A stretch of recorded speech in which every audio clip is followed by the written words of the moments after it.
Who's the strongest character in Smash Bros? Like, canonically.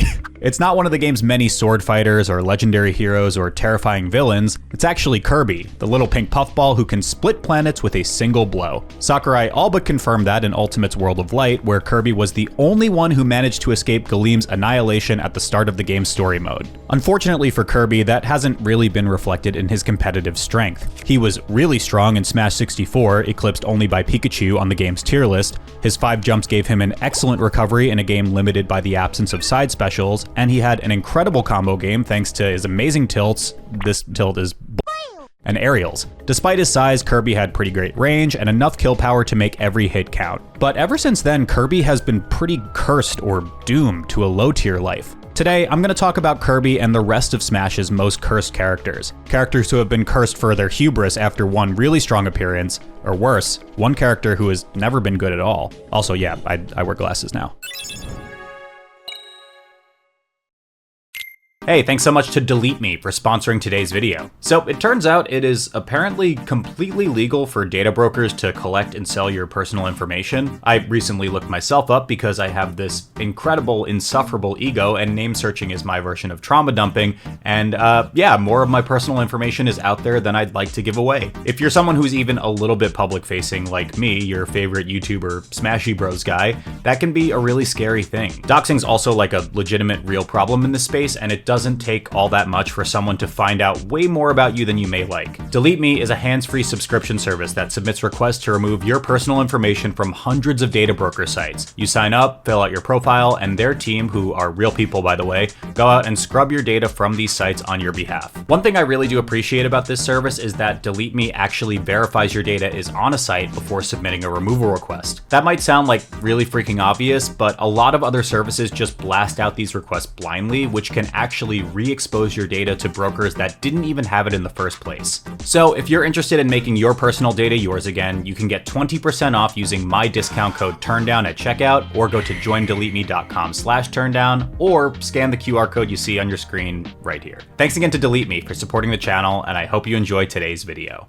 Kirby definitely passes the vibe test for a cursed character. He didn't just get nerfed after Smash 64, he went from the second best character in that game to the second worst character in Melee. Kirby has some stuff going for him in Melee despite being so bad. His back air is pretty insane, and he has some pretty nasty options for edge guarding. But unfortunately, just so much of his kit is dysfunctional. Not even bad, it just straight up doesn't work. The most obvious example for Melee knowers in the chat would be his back throw. Kirby suplexes his opponent, and if there's no ground where he's supposed to land, he'll just keep going. This would give him a pretty powerful stock trading option if this move actually worked. But Kirby kind of gets the worst of both worlds here, as it's possible to mash out of this throw while the move is in process, allowing the opponent to break free and recover while Kirby just kills himself. That's not just bad, it's cursed. The numbers don't lie either. After that really solid first appearance, Kirby has struggled to even reach the line of mid. This graph shows every single Smash character's tier placement throughout the series history. To account for the differences in roster size, I'm going to use a percentile score, which just converts each character's tier list placement to a percentile by dividing their tier list placement by the total roster size and subtracting that number from 1, and then multiplying by 100 because that's how percents work. Simple stuff, but a really nice way to take a snapshot of each character's history. Kirby is technically just a mid-tier in Brawl, but that makes him functionally useless competitively. He didn't mind the slower pace of the new game, but he was still just too slow and too stubby to compete with the game's greats like Meta Knight and Ice Climbers. According to the Brawl backrooms, the only character ranked higher than Kirby on the tier list that he actually beats is Fox, because Kirby can exploit his fall speed for crazy combos and then edgeguard him. But pretty much everybody did that to Fox. Kirby's competitive results in Brawl were few and far between. Between Brawl and Smash 4, Sakurai and his team busted out the microscope. They examined Kirby's moveset and hitboxes, got together, and made a decision. The action they had to take was pretty clear. We must make this worse, they said. Kirby's feet got smaller, which is pretty much the worst thing that could have happened to him, since the majority of his important hitboxes are feet hitboxes. The last thing he needed was a range nerf, but that's what he got. That, in combination with a reduction in his airspeed, made him even easier to swat out of the air. What makes you look at Melee and Brawl Kirby and say, yeah, this guy should move slower? I don't know. Obviously, Smash's balance doesn't entirely revolve around this competitive 1v1 rule set that a bunch of sweaty nerds made up 20 years ago. Kirby has always been a really strong character in free-for-alls, always the character that people bring up first when they say they're really good at Smash, and if there were any balance reconsiderations in this design, I'd have to imagine that's what it was, because I really don't know what else it could be. Anyway, Kirby got a slight reprieve in Ultimate, gifted with much safer and more potent aerials. He's also annoyingly good at stalling by playing an extremely patient game at the ledge. Kirby's crouch makes it particularly difficult for some characters to hit him with landing aerials, and Kirby has some extremely strong options off of ledge. And no, I'm not just talking about using the suck to pull the opponent off the stage. If you get hit by a low landing fair, Kirby will definitely make you feel hurt. All told, he was still quite weak on the game's release though, as there's only so much you can do to make up for the fact that he's slow, light, and has terrible range. The main reason why Kirby is higher on the current tier list is that he received some pretty solid buffs in some late game patches, with some startup cutoff important moves like up air and neutral air, and some lag cutoff on his dash attack, a much needed option at late percents if he's struggling to take a stock. But he's still kinda stuck in the C- tier, hardly good enough to say he's escaped the curse status. Now, moving on to another pink puffball, Jigglypuff in Smash 64 is, I think, really well designed for a so-called joke character. If you try to play her like any other character in 64, she may feel useless, but once you master Rest, you can actually make this character work. She's a solid mid-tier in Smash 64, with the ability to combo into Rest in a few different ways, including out of a forward throw, which resembles her up throw in later games, against about half the cast. Pair that with a pretty solid recovery thanks to Pound and all those jumps that were so powerful on Kirby, as well as a few aerials with decent range, and you have a solid enough mid-tier once you get past the weird way she gets stocks. And then there's Melee Jigglypuff. That thing scares me. This version had it all. Still explosive as hell thanks to a huge variety of rest setups, much larger aerials which felt even bigger thanks to her insane airspeed, insane hurtbox shifts through crouching, the ability to just say f it and spend the entire game off stage if she wanted. It took a while for the Melee scene to realize the power contained within this pink puffball. She ranked just 17th on the first ever tier list, tied with Ness. But as Jigglypuff players, namely Hungrybox, started showing her power at tournaments in the late 2000s, it became pretty clear that this character was actually a problem. Now, especially after Hungrybox's 3-year run atop the rankings, you can't really have the discussion of who's top tier in Melee without bringing up Jigglypuff. Clearly, according to Smash developers, this could not be allowed to go unpunished. Jigglypuff got a whole laundry list of nerfs between Melee and Brawl, but really just look at the difference in rest power. Maybe there was a world where Jigglypuff with a stronger rest would have been a problem in Brawl, where early KOs were at a premium. The fact that rest exclusively kills off the top sounds like it might be a good thing. There's a higher chance of a star KO, allowing Jigglypuff to wake up before the enemy respawns, but in practice, it just makes it so much harder for this move to kill early,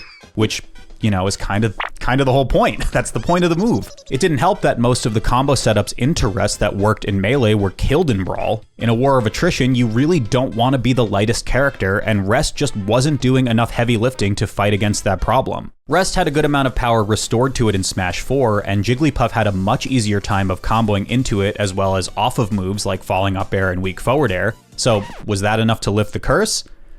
No.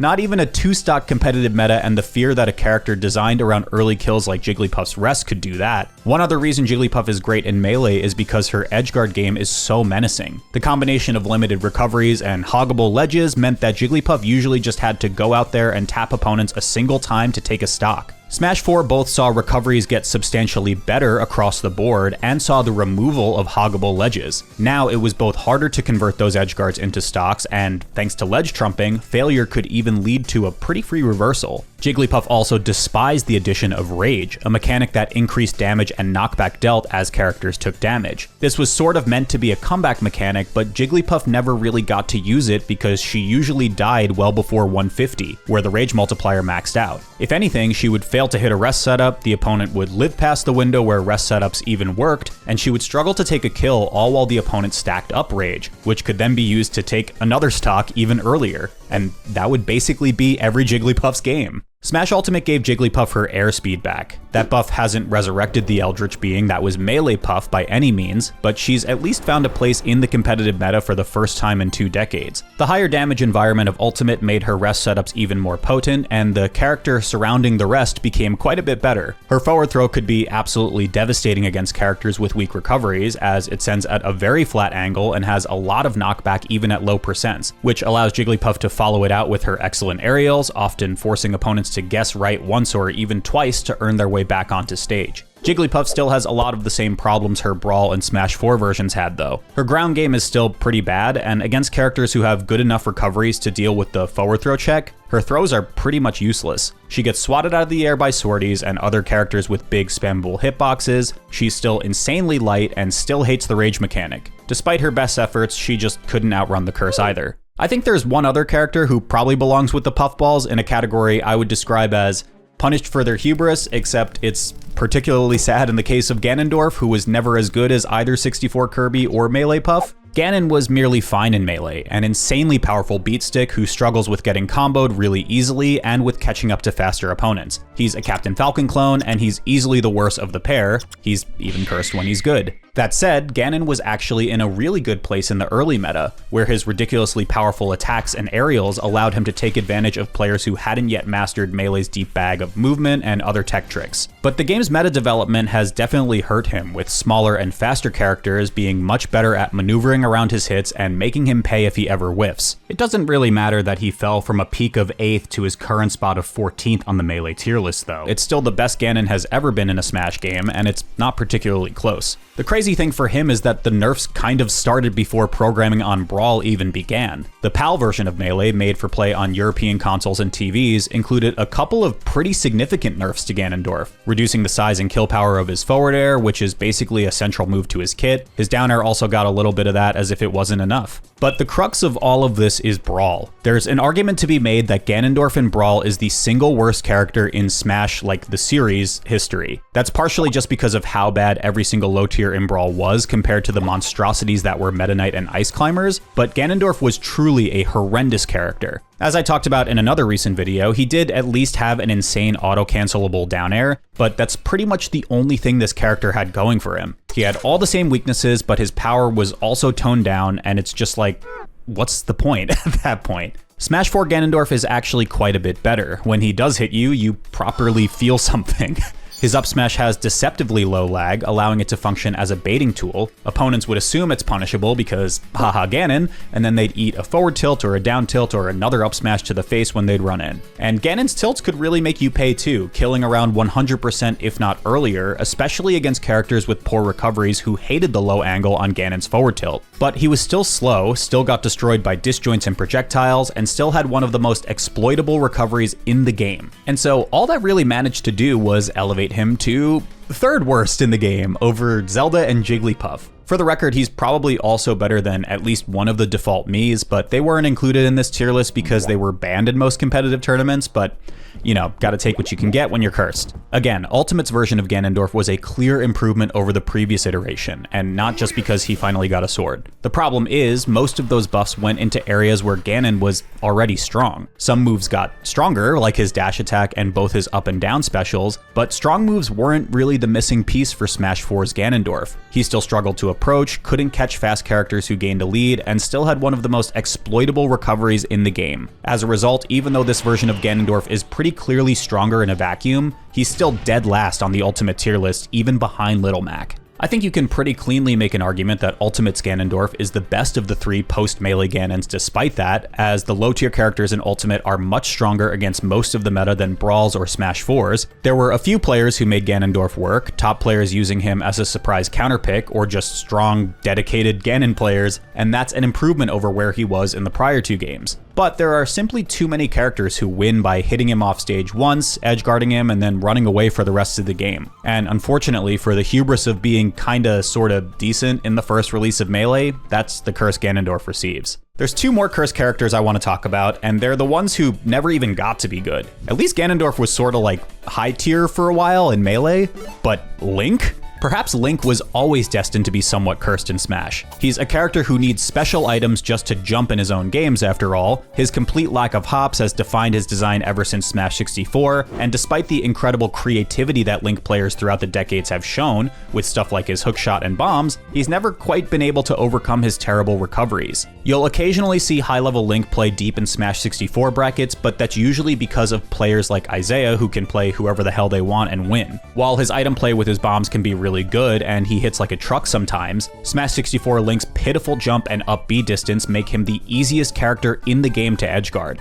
and that's with some pretty stiff competition from characters like Donkey Kong. Unlike most of the cursed characters I'll talk about in this video, Link has only been straight up awful twice, in Smash 64 and Brawl. In Melee, he's always been kind of seen as an interesting counterpick character, and he's seen a bit of a renaissance in the post-Slippy era. It seems pretty clear that he's still not a great solo character, but with Acklo's multiple upsets over Zayn with Link, he definitely has some place, somewhere. Smash 64 Link relied on a few specialists for most of his results in the competitive scene. He was uniquely able to take advantage of glide tossing with his bombs, and his advantage state off of his grabs could be lethal, but too many strong characters could just circle camp him, and Link was just simply too slow to catch them. There was a lot of excitement over the freshly redesigned Ultimate Link though. Particularly exciting were his new grabs, a much faster regular grab with no tether, and his new bombs, which no longer exploded after hitting the opponent and were instead on a remote detonator, leading to some truly nasty potential combos if you had strong enough mechanics. There was some belief that this Link could be high tier if not top tier behind a hopefully improved neutral game, the ability to recover from anywhere with his remote bombs, and his classically excellent kill power. But in the end, just like how Ganon was definitely better in Ultimate but didn't move up the tier list despite that, Link also found himself sliding down the tier list despite a fresh new look. He had a pretty good run for the game's first year, but pretty soon found himself back with the rest of the low, mid-tier crowd as usual. It's definitely not the worst curse imaginable, to be sure, but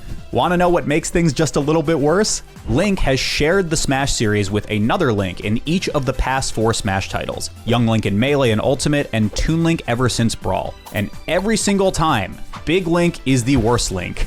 If that's not cursed, I don't know what is. Before I get into who I think the most cursed character in the Smash series is, let's bring up a few honorable mentions. Like Link, Ness has also been in all 5 Smash games without ever breaking past the midpoint of the tier list. I kinda think he's a little bit too close to good in both Smash 4 and Ultimate to qualify as cursed though, and in both cases he did a bit better before the advent of DLC. Bowser's average tier list placement is only a hair better than Ganon's, but of these heavies who debuted in Melee, at least Bowser has recovered a bit from his debut as Melee's worst character to have one game in the top half of the roster. That would be in Smash 4, by the way, where his powerful throw combos made him a pretty strong counterpick in the game's later years. This one hurts me on a deeply personal level, but Dr. Mario was mid-tier in Melee and has been absolute garbage ever since his return in Smash 4, making him the worst character to appear in 3 Smash games by average percentile score. This one sure seems like they cursed him in exchange for adding him back into the game, which is sad. Poor guy. Hopefully that degree's paying the bills. In terms of characters who have been in 3 games starting with Brawl, Ike takes the bottom spot here with a cross-game percentile score of just 26.7, and to make things worse, it's only been downhill since Brawl. For Smash 4 debutantes, you can probably guess the crown goes to Little Mac. While I was tempted to say you can't really be cursed if you've only been in 2 games, Little Mac's design might just be cursed to be bad as a grounded fighter in a game built around jumping. It's the Link problem, but just further multiplied. Okay, finally ready to talk about the most cursed character in the series, and I don't really think it's particularly close, especially by the numbers. The award for most cursed character in the Smash series goes to none other than Zelda. It really makes you wonder what Sakurai has against the whole Zelda series, because I did a full segment on Ganon and Link, which is kind of suspicious, but whatever. Zelda was cursed from the beginning by being clearly the worst character of the Zelda-Sheik pairing. She was supposed to provide power in exchange for giving up Sheik's speed upon transformation, but in reality, it was just always optimal to be Sheik, who has more than enough power to stand on her own. It wasn't really that her moves were bad either. Her lightning kick, forward and back aerials are 2 really good moves in this game that are just attached to not a great character. It's just that she doesn't have the stats to make much use out of them. She's too slow to approach and too stubby to threaten from range. Her projectile, Din's Fire, is just too limited and slow to solve the range problem. In Melee's competitive metagame, Zelda has been limited to a last-ditch option if the Sheik player really needs to recover from a huge distance, or for deeply specific scenarios like the Ice Climbers matchup. In Brawl, they tried to touch up the issue of balance between the 2 characters, but really, they just wound up making Sheik worse while Zelda was still bad.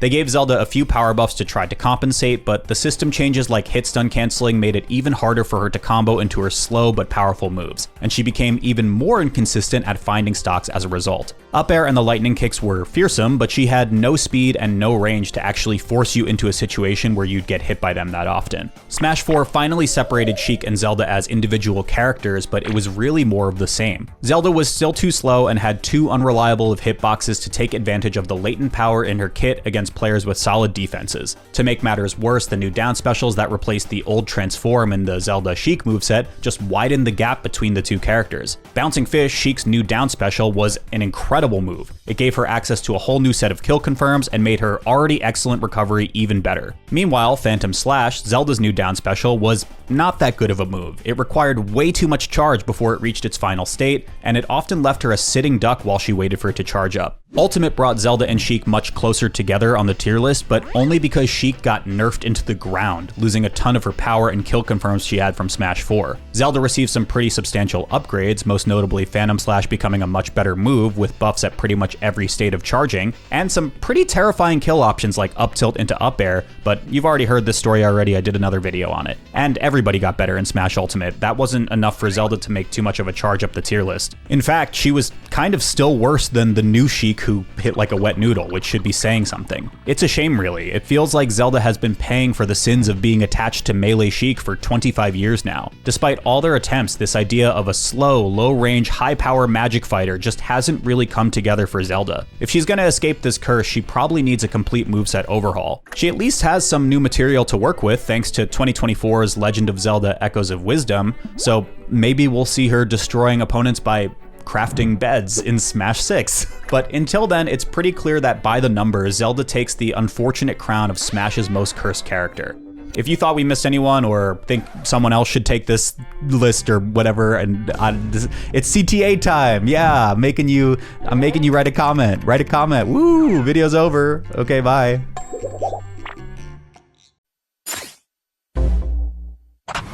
Big thank you to Avishua Stein, Bobby Wasabi, Brent Mukai, Carter Roberts, Dark Gen X, Eric is Cool, Gambill, Gustavo Cantu Fernandez, James Fabman, Justin Duncan Mills, Kyle Carlin, Marshall Bradley, Michael Talamo, Prakar Sinha, Rosewood, and Sam Wright.